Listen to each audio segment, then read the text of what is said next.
The $40 Soul Republic jacks are budget IEMs for those looking to get their sound quality up a notch.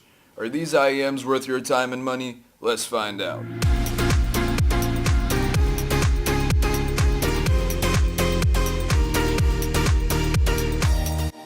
Just a few years ago, if someone wanted to get a really decent sounding set of earphones, they would have had to spend $75 or more. But these days, more and more in-ear headphones in the $20 to $40 range, and sometimes even lower, sound surprisingly good.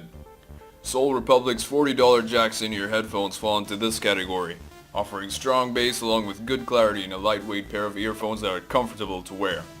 In addition, they also come equipped with an inline remote and microphone, which is great to see on such a relatively low-cost IEM.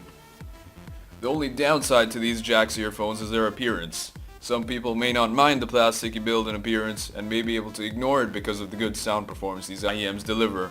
But if you're one of those people who prefer style over sound performance, you might want to look elsewhere, as these earphones don't look unattractive, but they don't stand out either. The advantage of the plasticky build is that the headphones feel overall very lightweight, thus making them comfortable to wear. They come with 4 different size pairs of ear tips, so these earphones should be able to fit almost anyone's ears. I also like that Soul decided to use a tangle-resistant flat cord, which should make it easier to untie when it gets knotted, and also less prone to knots in the long run. Don't judge a book by its cover, and in this case that quote definitely relates to these headphones. They delivered average clarity and decent amounts of bass without sounding boomy or muddy. However, after some EQing with the Viper 4 Android DASP app, they sounded much clearer.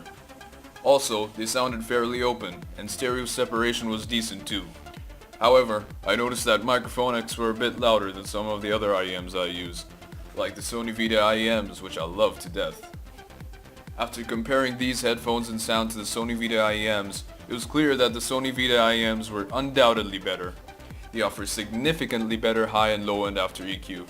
If possible, I would recommend checking out those headphones instead, as they are cheaper than the Soul Republics and sound better, but only after EQ. The only problem with them is their build quality. Either the right or left side cuts out and dies after a period of time.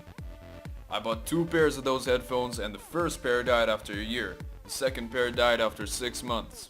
If you're willing to take a chance, those IEMs could prove to be the better choice. Overall, I like these jacks in-ear headphones. They're pretty decent sound-wise and don't look unattractive, but they won't wow anyone either. However, comparing them to the competition quickly made them seem less desirable for me. And in my opinion, I would look elsewhere. Unless of course you're upgrading from something like the iPod headphones, which in this case, the jacks IEMs would be a huge upgrade.